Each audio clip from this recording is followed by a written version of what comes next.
Hola, ¿qué tal? Espero que todos ustedes estén muy bien. Estamos en un nuevo encuentro de la Fundación Atlas y hoy vamos a dialogar con una persona muy especial, un intelectual muy importante del mundo. Él es Johan Norberg. Ahora lo voy a presentar. Él es un académico global.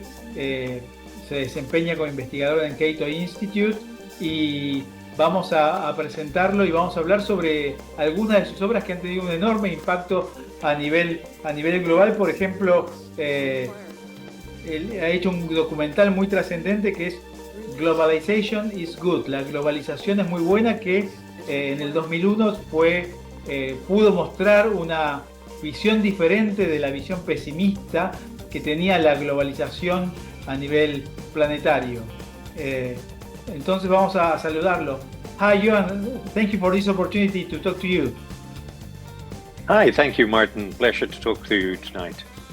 Okay, thank you. We're going to introduce you in Spanish, and then we're going to start talking to you. Okay? Great.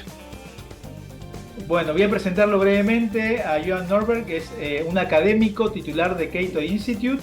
Es escritor que se enfoca en la globalización, el emprendimiento y la libertad individual. Norberg es el autor y editor de varios libros que exploran desde una óptica liberal varios temas, incluyendo la historia de los pioneros liberales en Suecia.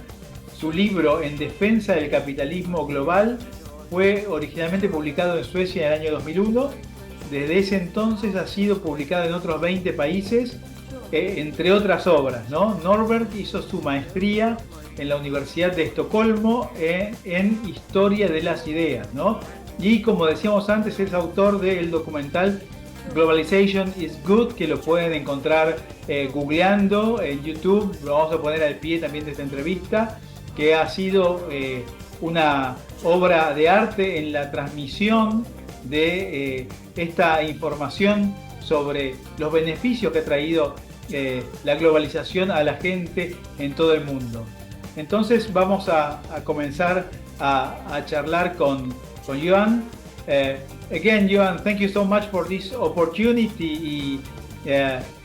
How do you measure today the impact of your first book in the world? Well, that's a good question.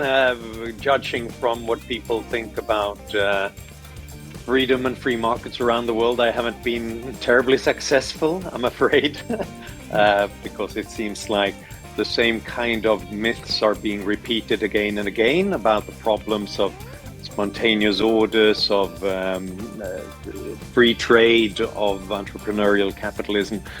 So, but I think that goes to show that we'll always be in a situation where we're up against traditional myths and wrong conceptions about the world, and we have to keep on repeating the same truths and applying them to the new controversies of the day. So, and could you explain us the link among the globalization, innovation, and freedom that you, of course, you explain in your book? Yeah, if we want anything new in this world, something that's better, something that's richer, solving more problems tomorrow than we did today, then we need some sort of new input. Something new has to happen. And where does that come from? Well, my reading of innovation history is that nothing comes from the government, nothing comes from committees or even from single geniuses. It all comes from a process of experiments, so that millions of people are free to experiment with new solutions, new technologies, new business models, and also trying to do that in a way that's most helpful to people through a process of competition, so that there's trial and error, constant pushback from customers, from markets, from people who want something different. And then through that long process of incremental improvement, we see innovation. And that only happens if you're open to surprises, to those new experiments and competition from strange new places within your country or outside of your country, getting new goods, technologies, services from elsewhere. That's how we speed up the process of creating something new and better tomorrow. And is globalization still advancing in the world? And as you told us, what are the consequences of this process?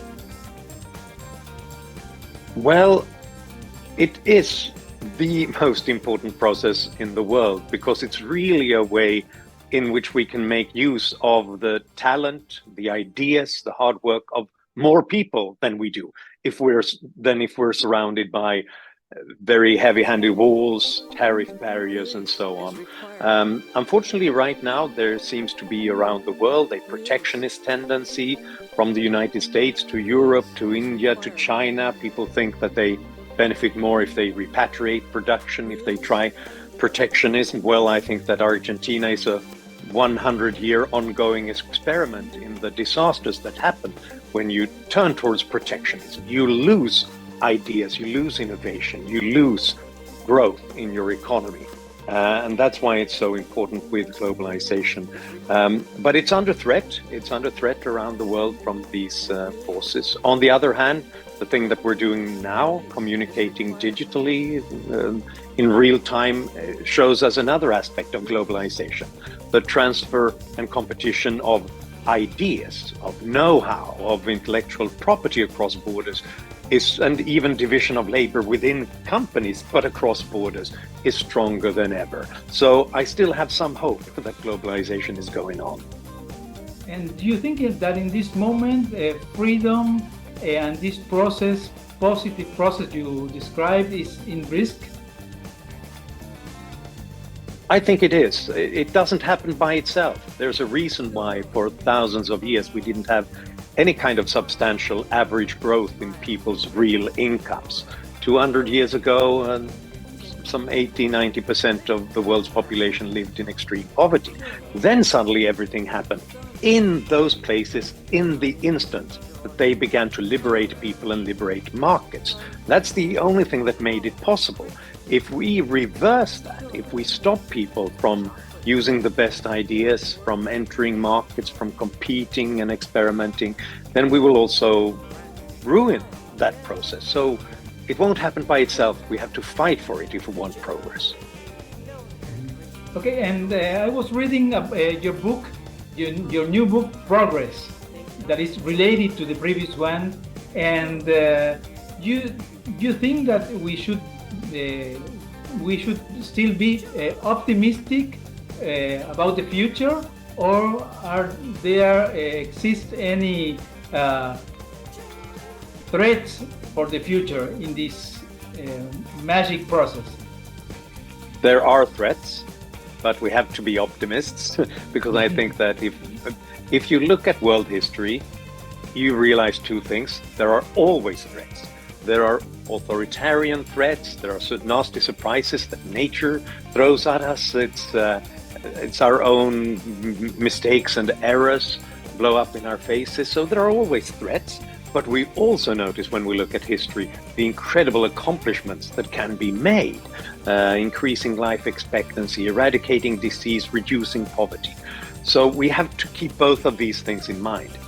No understanding that progress is possible. That's why I'm an optimist. If I despaired about the world, I would lay down and think that everything is hopeless, and then the world would be a worse place, I think, if we all did that. Because we have to fight for this progress. We have to have hope for it so that we can combat those threats. And do you think that we, the people that defend the ideas of freedom in the world, do we communicate well these ideas? Sometimes I think about the image of Greta Thunberg, for example, and if you talk to some people in the young generation, they may think that we are worse than before, and the image sometimes is that we are worse. And in your book, in your first book, you show in a very efficient and effective way the way we are progressing. We live better. Our income is better. We have less poverty. And my point is going to communication. Are we communicating well these goals that we achieved? Not sufficiently well, because in that case there would be more of us. And I think that the problem is not necessarily that we are doing bad work. The problem is that there are very strong tendencies that work in the other direction. There are always those who are power hungry and want power over others, and they will always have a strong interest to do something. There are always incumbents in business, in trade unions, who fight for their own special interests and to limit freedom for their own good. And there's also a tendency within most of us, I think, in human nature to think when the world is dangerous, we need protection, we need control, we need strong men to take care of us. So we're up against all of that. And that's a difficult uphill battle. Luckily, we have reality on our side. We have facts on our side. We have history on our side. So we have plenty to choose from when we're arguing against them. But it's a lot of work. It takes time, and we have to keep on repeating the same truths and applying them to new controversies all the time. And no, we haven't been sufficiently good at doing that. And talking about a little different but related issue, that is Sweden. In Argentina, we can hear dozens of persons talking about the example of Sweden as a successful case of socialism. And I read your article about that. That is really interesting. Could you explain it a little more, please? Yes, I'm glad you raised that question, because this is one of the strongest misconceptions there is about Sweden. People say that, look, you're socialists and you're successful, and we should imitate that. Well, we have been socialists and we have been successful, but never at the same time. What made Sweden successful originally until around 1970 turned us from one of the poorest countries in Europe into one of the richest countries on the planet. That was very free markets, limited governments, and a strong individual liberty. And until then, Sweden had smaller government and lower taxes than most other European countries, and lower even than the United States. Then, and only then, politicians in Sweden thought that we're so rich, we can do anything. We can just redistribute everything, control everything. They doubled the size of government in 20 years. That was the one period in Sweden's history when we've experimented with socialist ideas, 1970s and 1980s. This is what lots of people still remember about Sweden. But what they don't remember is that wasn't a golden era. This was the nightmare episode for the Swedish economy, the only period in modern economic history when Sweden actually lagged behind other countries, didn't create new jobs in the private sector. Big businesses left Sweden because they couldn't do business in Sweden, and it all ended in a terrible crisis in the 1990s. And since then, this has been changed again. The Swedish economy has been reformed again by both center-right parties and social democrats, because they realized that this was a terrible experiment and it failed completely. Let's not do that again. So that's my lesson for the rest of the world. If you are interested in Sweden's success story, well, you should imitate what made Sweden successful and not the things that almost destroyed us. Dear Johan, thank you for this chance to talk to you in person. And in this so important moment, we're living in Argentina, trying to start to walk the way through freedom, through an open society. Thanks so much. Thank you very much. And Argentina is in my minds and thoughts and hopes. Let's hope that liberalization will work out. Thank you.